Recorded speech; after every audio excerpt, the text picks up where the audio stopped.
Bueno, el tema de este episodio es la eutanasia y tal vez vale comenzar preguntando cuándo fue la primera vez que nosotros pensamos en la eutanasia. Ciertamente Mateo tal vez va a decir ahorita, en este momento. Ayer. Pero no sé, tú Kevin. Sí, yo justamente con usted cuando teníamos el grupo de jóvenes, casi que hace unos 10 años atrás, usted trajo el tema al estudio. Y ahí fue cuando comencé a pensar un poco más acerca de eso y conversábamos con los jóvenes, conversábamos con usted y las implicaciones bíblicas, ¿no? Porque hasta ese punto, hace 10 años atrás, no había tanta conversación como lo hay hoy en día aquí en el Ecuador, al menos, porque ya se ha legalizado, ya han habido creo que 2 o 3 personas que lo han utilizado, han hecho uso de la eutanasia aquí en el Ecuador. Y no se diga más en el mundo, pero algo que es un medio popular, que está ganando un poco más de terreno, que es llamativo para las personas porque tiene que ver con esa idea de poner fin al dolor, ¿no? Y el sufrimiento que desde un punto de vista secular, humanista, es algo que no tenemos que sufrir, no tenemos, porque eso daña la calidad de vida, que es una de las premisas del humanista secular. O sea, tenemos que tener siempre calidad de vida alta, si no, no vale la pena vivir.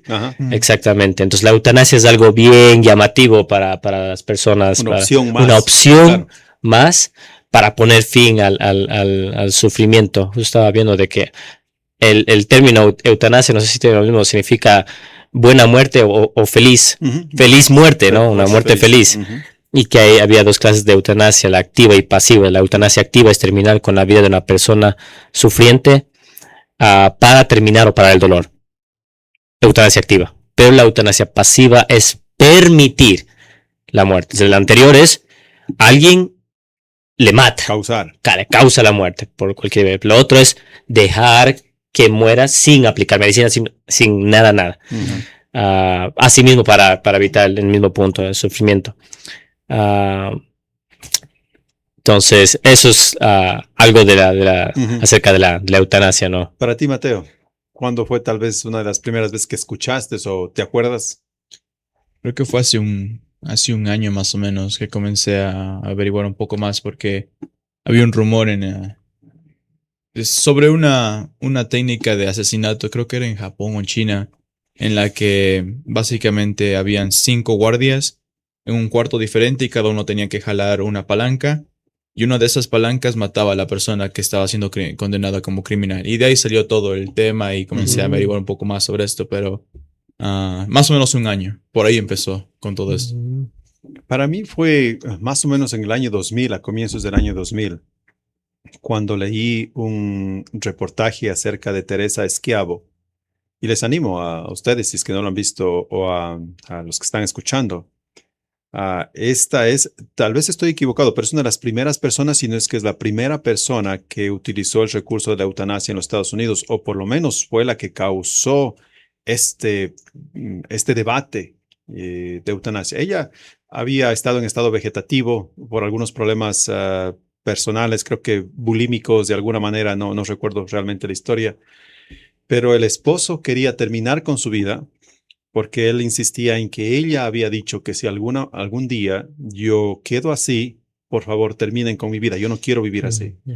Los padres de ella decían que no deberíamos terminar con la vida. Y en verdad todos ellos lo estaban haciendo de buena fe. Ninguno de ellos, en este caso el esposo, no estaba diciendo mátenla porque no la amo, no lo quiero. Él estaba dolido y claro, no quería verla sufrir. Exacto, ese era el tema.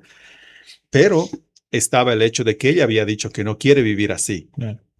Y estaba ella en estado vegetativo. Ayer estaba conversando con mi hijo, le estaba mostrando unos videos. Y si ustedes ven los videos de ella, se llama Teresa Schiavo. Si yo no les dijera que está en estado vegetativo, ustedes pensarían que no está. Ella responde a la música, responde a la luz, digamos, claro, de una lámpara o algo, responde que ustedes pensarían que no está así. Pero ellos llegaron a la conclusión de que sí, ella está en estado vegetativo y por lo tanto decidieron terminar con la vida de ella. Esa fue la primera vez que yo escuché de esto.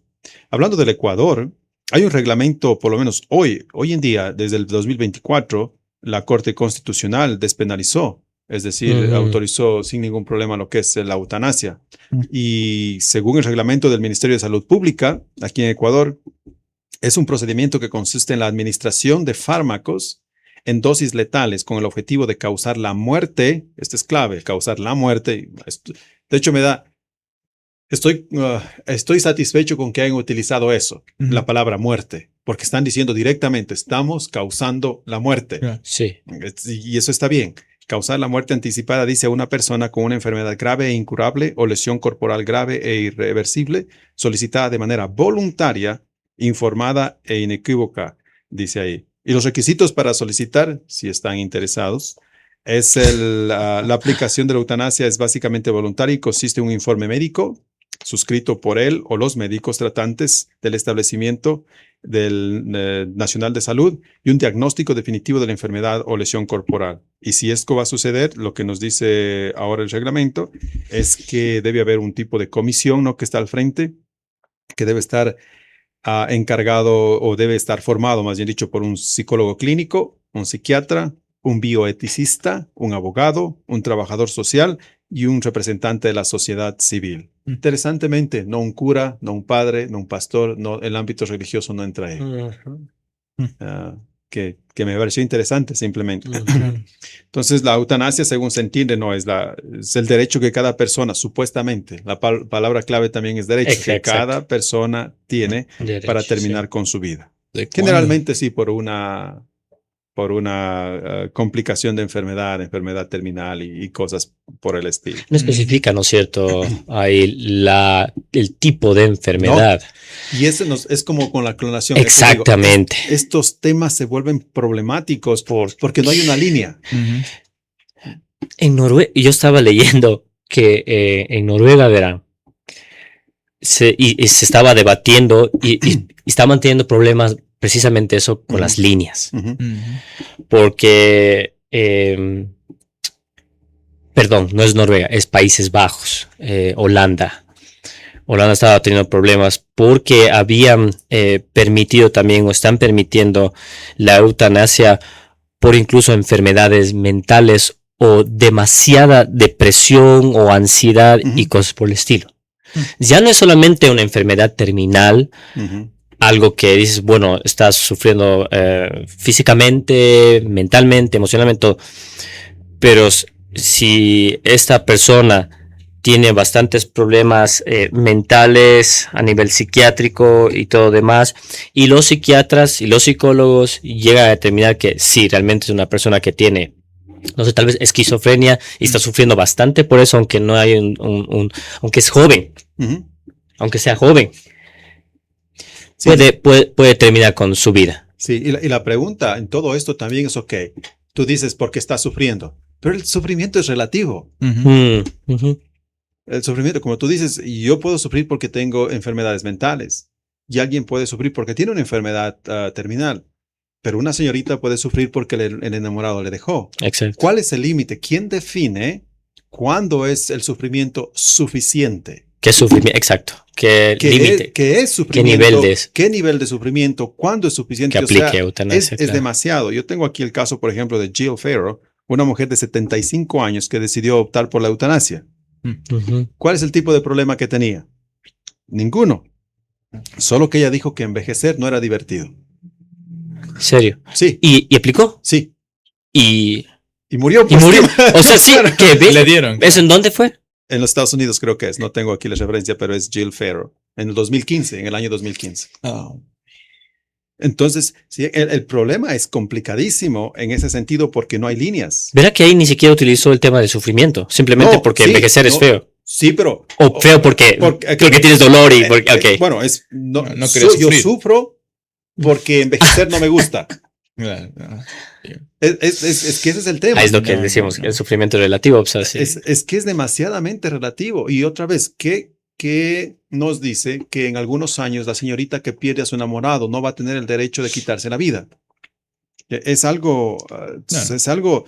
O de la mascota. Demasiado. Claro, imagínate que mi perra muere y entonces yo sufro tanto que voy a decir, o tengo que matar a mi perro porque le doy eutanasia porque realmente lo quiero mucho, pero yo luego no puedo vivir sin mi perro, claro. y por lo tanto elijo el mismo camino. Romeo y Julieta aquí con cualquier cosa, Sí, básicamente. es demasiado, o sea, es bien, bien complicado. Entonces, hable como hablamos en un episodio anterior de la clonación, hable demasiadas preguntas sin respuesta y la parte ética realmente es complicada, realmente es complicada. Y como digo, no hay tampoco el límite. Creo que es en Bélgica que se autorizó ya hace algunos años la eutanasia de niños. El niño tiene derecho él tiene derecho a morir, por decirlo así, a utilizar la eutanasia cuando tiene una enfermedad terminal. Eso es por ley, eso es en Bélgica. Le das leucemia o tiene lo que quiera. Tiene por derecho. Él, sí, no importan los padres, nada, él por derecho puede hacerlo. Y de hecho, ya fue hace algunos años esto instituido, no recuerdo el nombre del niño, pero ya fue hecho en Bélgica, el niño solicitó eso. Ahora la pregunta aquí es, ¿dónde está la línea en primer lugar? ¿Dónde está la línea? Ya no es si eres adulto, sino, o sea... No, y qué sociedad civilizada, pensante, con sentido común, le permite a un niño elegir cuándo quiere vivir o cuándo quiere morir. Ese es el problema en el que nos metemos cuando hablamos ciertamente de la eutanasia. No hay límites. No hay límites. Por eso la historia, las comunidades, las sociedades han tenido una sabiduría muy buena en decir no. Claro. Ahora, obviamente la gente puede hacerlo ilegalmente y todo eso, bueno, y lo ha hecho siempre. Claro. Pero como sociedades nunca hemos autorizado y dicho esto es bien tampoco. Ilegalizado en ninguna manera. Oiga, y vale mencionar estos ejemplos que estamos diciendo porque a veces la gente no piensa en esto y dice, no, en Ecuador, bueno, ya tenemos por fin, ya estamos una opción a todo esto, al sufrimiento, pero no se da cuenta el campo que se abre y realmente los problemas, como bien estaba diciendo, de hasta un niño, hasta porque estoy envejeciendo, cosas por el estilo, que es realmente lo complicado. Imagínense llevar como sociedad eso en las manos y sangre en las manos, es decir, es que lo permitimos hace 10 años atrás y ahora estamos pagando las consecuencias de eso, entonces, y ahí. Sí, esto es en Bélgica. El primer niño murió por eutanasia en el año 2016. Eso es... Qué triste, sí, realmente qué triste. Imagínate eso. Y a eso se le puede sumar en muchos aspectos la idea de que, o la realidad de que en muchas ocasiones o en algunas ocasiones, cuando se ha visto que hay una enfermedad terminal y la gente ha decidido optar por la eutanasia, luego se ha arrepentido y mucha gente está contenta de haberse arrepentido y no haber ido en ese lugar, porque ir en esa opción, porque obviamente no era lo mejor. Ahora, ciertamente viéndolo desde un punto de vista bíblico, es imposible llegar a la conclusión de que un cristiano esté de acuerdo con la eutanasia. Simple y llanamente no. La respuesta es no. Y los principios bíblicos, para mencionar básicamente un par de versículos, sería, por ejemplo, Génesis 1:26, dice: entonces dijo Dios, hagamos al hombre a nuestra imagen, conforme a nuestra semejanza, y señoree en los peces del mar, en las aves del cielo, en las bestias, en toda la tierra y en todo animal que se arrastra sobre la tierra. Éxodo 20:13, no puede ser más claro, no matarás. O sea, no puede haber algo más claro. Números 32, 39, Dios le dijo a Moisés, yo hago morir, yo hago vivir, y nadie puede librar de mi mano. Exacto. O Primera de Corintios capítulo 3, 16 y 17 dice, ¿no sabéis que sois templo de Dios y que el Espíritu de Dios mora en vosotros? Si alguno destruye el templo de Dios, Dios le destruirá a él, porque el templo de Dios, el cual sois vosotros, santo es. Y Pablo dice en otro lado, ustedes no son de ustedes mismos, sino que son de Dios. Entonces todo esto nos lleva directamente a decir sin ningún recelo y sin duda en ninguna manera que asesinar, quitar, permitir la muerte de alguien más no es bíblico. Exacto. No está bien. Es pecado. Es pecado. Directamente es pecado porque es obviamente asesinato. Y claro, como hablábamos antes, el tema es que la gente, el argumento es que dicen que le llaman morir con dignidad. Sí. ¿Cómo puede ser eso, morir con dignidad? Le llaman también es un acto misericordioso. no quieren sufrir. Eso. Ajá. Y esto es, pero no sé cómo puede ser un acto misericordioso quitarle la vida a un ser humano. Ujú. Es la Biblia nos deja en claro que somos hechos a imagen y semejanza de Dios y que hay un valor, pero sumamente grande en cada ser humano. Por eso no simplemente podemos cogerlo y descartarlo y matarlo y asesinarlo, lo que quiera, simplemente porque ese ser humano me pide o quiere. El ejemplo clave aquí es el ejemplo de Saúl. Es bien interesante el ejemplo de Saúl, que creo que el rey Saúl, que en realidad se ajusta exactamente a este tema. No sé si ustedes recuerdan la historia. Les leo 1 Samuel 31, 1-5. Dice, los filisteos pues pelearon contra Israel. Y los de Israel huyeron delante de los filisteos y cayeron muertos en el monte de Gilboa. Y siguiendo los filisteos a Saúl y a sus hijos, mataron a Jonatán y a Abinadab, a Malquisúa, hijos de Saúl. Y arreció la batalla contra Saúl, y le alcanzaron los flecheros, y tuvo gran temor de ellos. Entonces dijo Saúl a su escudero, saca tu espada y traspásame con ella, para que no vengan estos incircuncisos y me traspasen y me escarnezcan. Mas su escudero no quería, porque tenía gran temor. Entonces tomó Saúl su propia espada y se echó sobre ella, y viendo su escudero a Saúl muerto, él también se echó sobre su espada y murió con él. Este es bien interesante esta historia, porque creo que se asemeja bastante al tema de la eutanasia. Destaca algunas cosas interesantes. El paciente, por decir aquí, Saúl, estaba terminalmente herido, es decir, iba a morir. Por eso él quería eso, ¿no? Uh-huh. El paciente en este caso estaba en extremo dolor y si no moría, potencialmente iría a sufrir más. Vivir de esa manera, o sea, tampoco. El paciente claramente pidió y rogó que le quiten la vida. Él tenía, entre comillas, el derecho para pedir y esto. Y este pedido, noten que fue hecho estatalmente, porque Saúl era el rey. Claro. Él estaba pidiendo directamente que eso suceda. Era autoridad. Exacto. Pero aún así, estuvo mal. Y no está bien. En ninguna manera. Y no sé si recuerdan, David manda luego a matar al escudero que le viene a informar de esto y por no haber hecho algo por eso, lo cual nos dice nuevamente que Dios no permite estas cosas en ninguna manera. En ninguna manera. Que no está bien. Entonces, la respuesta sería que somos hechos a imagen y semejanza de Dios y que nadie tiene derecho a quitarle la vida a nadie. Claro, y ahí está nuestra dignidad. Sea que suframos o no suframos, la dignidad no se pierde por el sufrimiento o por la falta de ello. Seguimos siendo seres humanos. Y es una respuesta cristiana bastante alentadora para un mundo que está plagado de esta idea que vale que la rescatemos, ¿no? Y digamos, no. Morir no es digno en ese sentido de quitarse la vida así por así. No, tú tienes dignidad, aún el sufrimiento, aunque tengas cáncer, aún cuando estás en ese proceso. Bueno, aquí están tus familiares, no están tus familiares, tus amigos, aquí está la iglesia. Ese es el rol de la iglesia también, acompañar al hermano, a la hermana que está pasando por ese proceso y decirle, ánimo, o sea, tenemos un Dios, tenemos una vida eterna. Hay solución. Exacto, y la solución es seguir hasta que el Señor te llame. Cuando el Señor te llama, entonces es un aliento para las personas que están en sufrimiento hoy, que si es que ha pasado por sus mentes eso, digan no. No lo piensen, no lo mediten y más bien vean al Señor y hallen fuerzas en Él y gozo en Él. Es una manera desesperada, yo veo, de mucha gente y que tal vez el cristiano ha comenzado a pensar en eso. Porque para el ecuatoriano promedio, puede ser así, para que no es creyente, esto es una chulla vida. Ajá. Y como es lo único que tengo, así es, lo más hermoso que tengo, entonces yo no quiero vivirla de esta manera.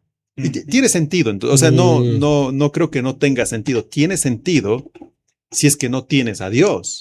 Claro. Tiene toda la razón. Por eso tiene sentido que un no cristiano piense así. Lo que no tiene sentido es que un cristiano piense de esta manera o incluso apoye este tipo de cosas. Primero porque es asesinato y segundo porque niega lo que viene después, sea bueno o sea malo. Imagínate yo como cristiano apoye este tipo de situación y digo, ya no importa que deje de sufrir, pero va a estar sufriendo eternamente en el infierno. Porque el que destruye el templo del cual somos nosotros, Dios lo destruirá. Así dice el texto. Y entonces, o sea, solamente una persona totalmente ignorante o un cristiano totalmente ignorante diría, yo no quiero que sufra temporalmente aquí los últimos 5 o 10 años, pero que vaya a sufrir eternamente en el infierno. No. Esa es una de las cosas más malignas que uno puede hacer y puede pensar. Sin embargo, para el creyente, si yo estoy sufriendo, si yo estoy en esa situación, si yo tengo este problema, ciertamente va a ser doloroso, va a ser molestoso y como tú dices, para eso está la familia, los amigos, la iglesia, para ayudar, para apoyar en lo que pueda. No es fácil, no es fácil, no, claro. pero está ahí. Pero mi esperanza es que aunque sufra estos últimos 10 o 15 años, voy a vivir gozoso en el cielo por la eternidad. Que no se compara con esos 10 o 15 años. No hay comparación en ninguna. Y eso nos da esperanza. Exacto. Sí. Por eso no puede haber creyente que diga yo apoyo la eutanasia en el Ecuador, en cualquier parte del mundo. Simplemente es ignorancia tremenda de la teología que nos enseña la Biblia, pero también yo diría una ignorancia tremenda de lo que viene después, sea para bien o sea para mal. Entonces yo creo que eso marca mayormente la diferencia para nosotros como cristianos cuando pensamos en este tema.